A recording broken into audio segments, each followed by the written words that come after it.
Hey, what's up, everybody, and welcome to Q&A, the show where I take your questions from YouTube and Twitter and answer them here in video format. A ton, and I mean a ton of things to get to as we head into this Week 11 matchup versus the Detroit Lions. A lot of questions, and I'm going to start with a question from Tyler, who says, "Hey, Q, been a fan of the channel for a while. I felt like this was our year, but how do you think us Browns fans should manage our expectations for this team going forward?" Managing your expectations for a football team is, quite frankly, overrated, in my opinion. Here's what I mean by that. The second your football team shows any promise, they don't even got to win. They just got to show promise, right? The first game against the Chiefs, where we stood toe-to-toe, almost beat them, could have beat them if it weren't for a couple of mistakes.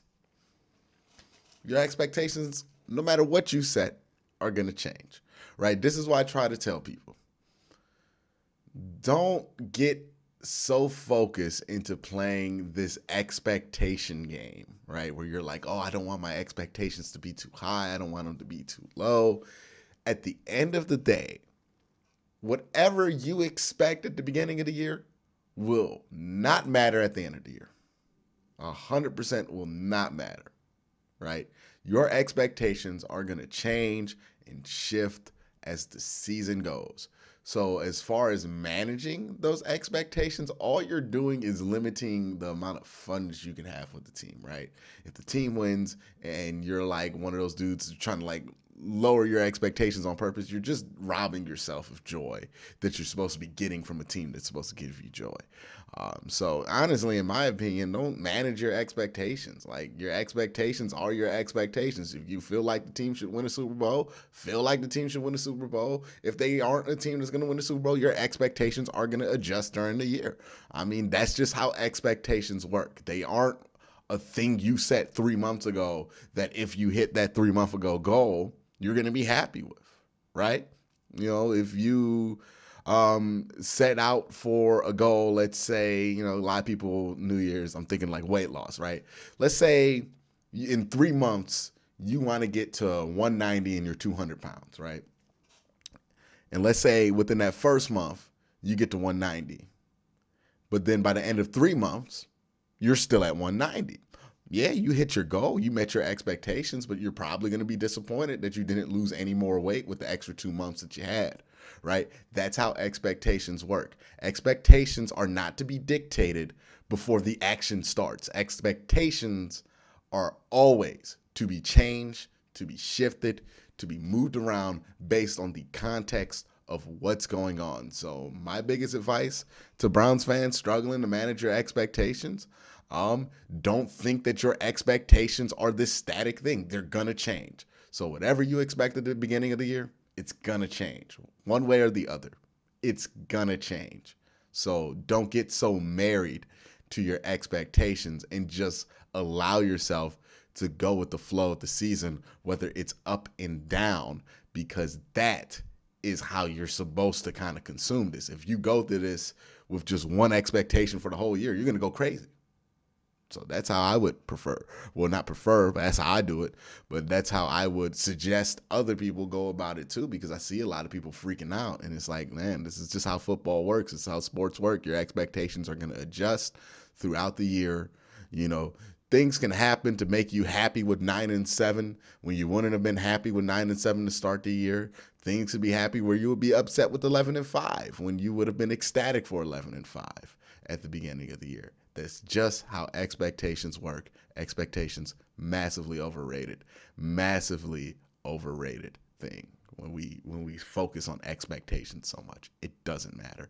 The next question comes from Adam, who says, "Q, I've desperately looked at the schedule ahead for the AFC, and I believe the Browns can get to the playoffs at 10-7. Do you agree?" Yeah.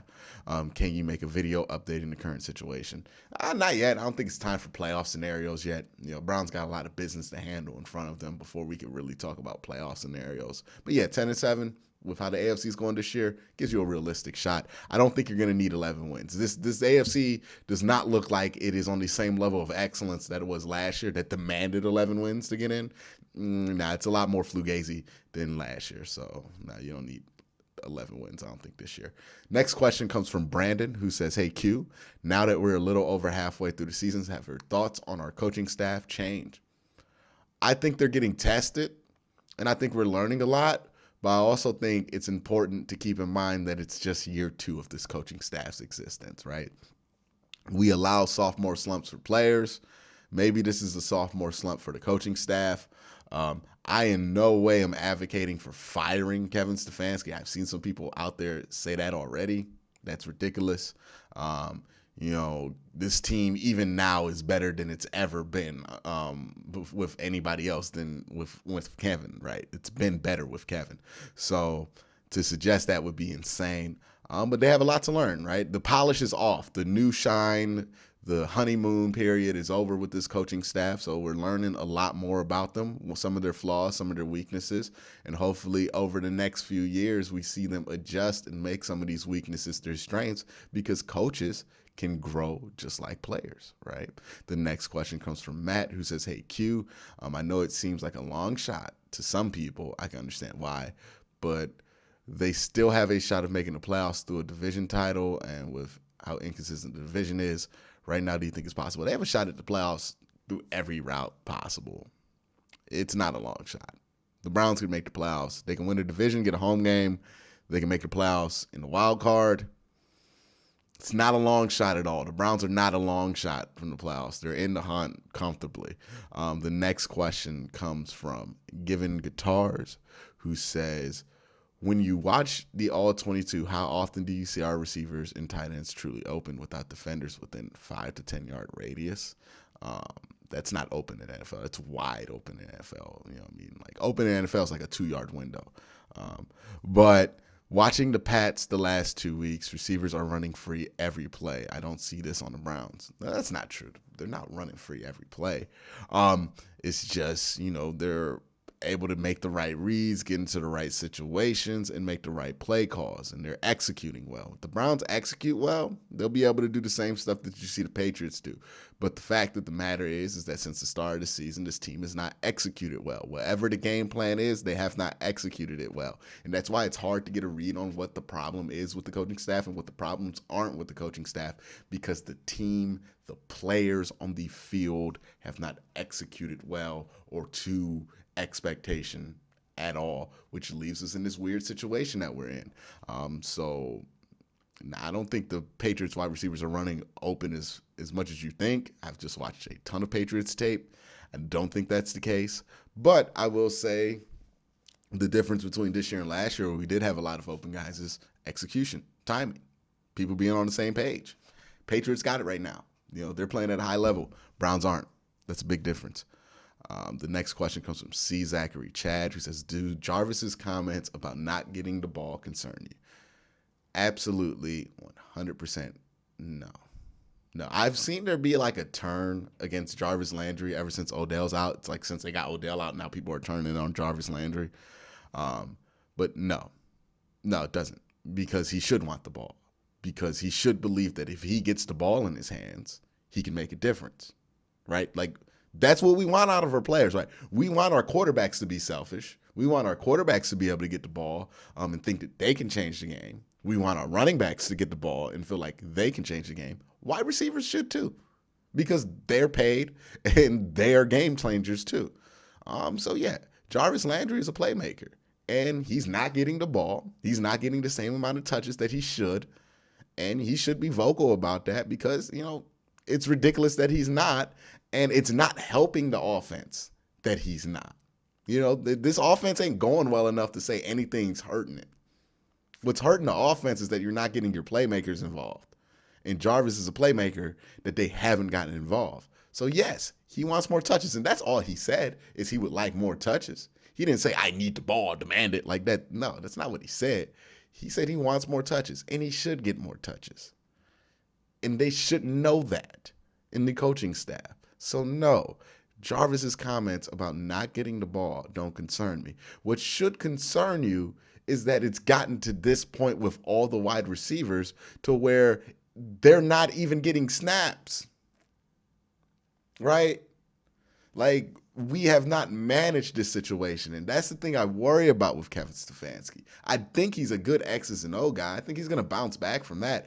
But the people management, is he a good people manager? Because some of the stuff I have seen has just been bad people management. And this is a game this week, right, where his people management skills are going to be in place, because football is much less about X's and O's. It's much less about analytics than it is about the people who are playing the game. You have to manage these people. Mike Tomlin, a great manager of people. John Harbaugh, a great manager of people. This is why they have long stand. They're not geniuses on the football side. They're good managers. Bill Belichick, despite what you might think, great manager of people, right? Because what do great coaches do in a situation like the Browns are in? We're playing a team they should beat.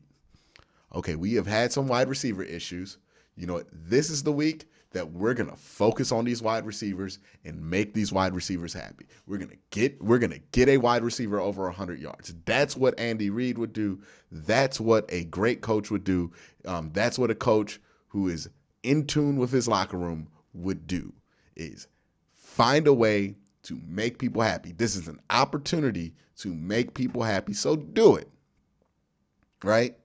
You're always going to throw to your tight ends in this offense. They don't need more touches, but your wide receivers, they've been begging for the ball, and they've been starved of the ball. So give them the ball. Give them some touches. This is what good teams do. Let Jarvis have a 100-yard game. Keep everybody feeling like they're involved, right? Because if they don't feel like they're involved, you're not going to get the best out of them. And this is how you get the best. And at the end of the day, that's the coach's job, to get the best out of their players, and a lot of that is people management, and that's what I haven't seen out of Kevin Stefanski. I would love to see it this week, and how you do it this week is focus on those wide receivers and get them the ball. We know Nick Chubb gonna get his. We know the tight end's gonna get his, but let's focus on Jarvis. Let's focus on DPJ. Let's reward them. Give them their layups, because that's what you need to do. That's what's gonna help this team gel and buy in more, because right now you're seeing people not buy in as much as they did last year because they're not feeling like they're a part of the team or the offense, because they're being taken out of it so much, so drastically. So this is a people game. It's not all about analytics. It's not all about X's and O's. It's about people. People play this game. That's the most important thing. And you have to manage people. And this has been a poor management of people. Jarvis Landry is not the type of person to come out and complain about not getting the ball. The fact that he feels like he has a hint to the media that he needs the ball more speaks volumes on the lack of communication happening between the needs in that locker room and the coaching staff, and how that's not getting through. So if Kevin wants to prove that he's going to be not just a good technician and a good coach, but a great coach, this is what great coaches do. They manage people, they manage teams, and how you manage teams is, in a situation like this, you get everybody the ball, you make everybody happy, you let everybody eat, and all of a sudden, people are relaxed, people ain't as tense, people ain't as stressed. You know what I mean? Baker need a 300-plus yard game. Baker need a 4-plus touchdown game. That'll make him feel better. I promise you he'll play better if he gets that. Jarvis need a 100-yard game because he's been begging for one. He's itching. Give him it, right? And then he's going to play better. Donovan Peoples-Jones, Rashard Higgins. You'll get better performances out of everybody down the line, and you need one going into a tough stretch here with 2 games against Baltimore. If you feed everybody when you have the chance to. We know Nick Chubb's going to be able to eat. We know the tight ends are going to be able to get the ball at least. So they don't need to be the focus this week. You can beat the Lions with your wide receivers, so let them win that game and let them eat and let them feel good and let that build some confidence and momentum. This is what good coaches do. If Kevin does not want to do that and he stays stuck to his thing and just runs the ball a million times versus the Lions, they'll win.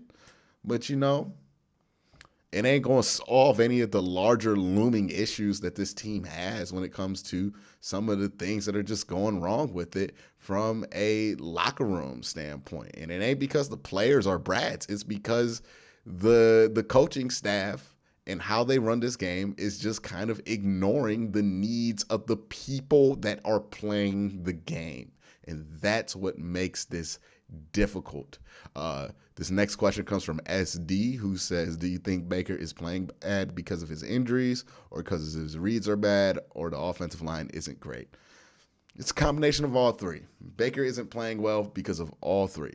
Is it the injuries? Not as much. I think he's been playing, or at least not looked very injured in the last few weeks.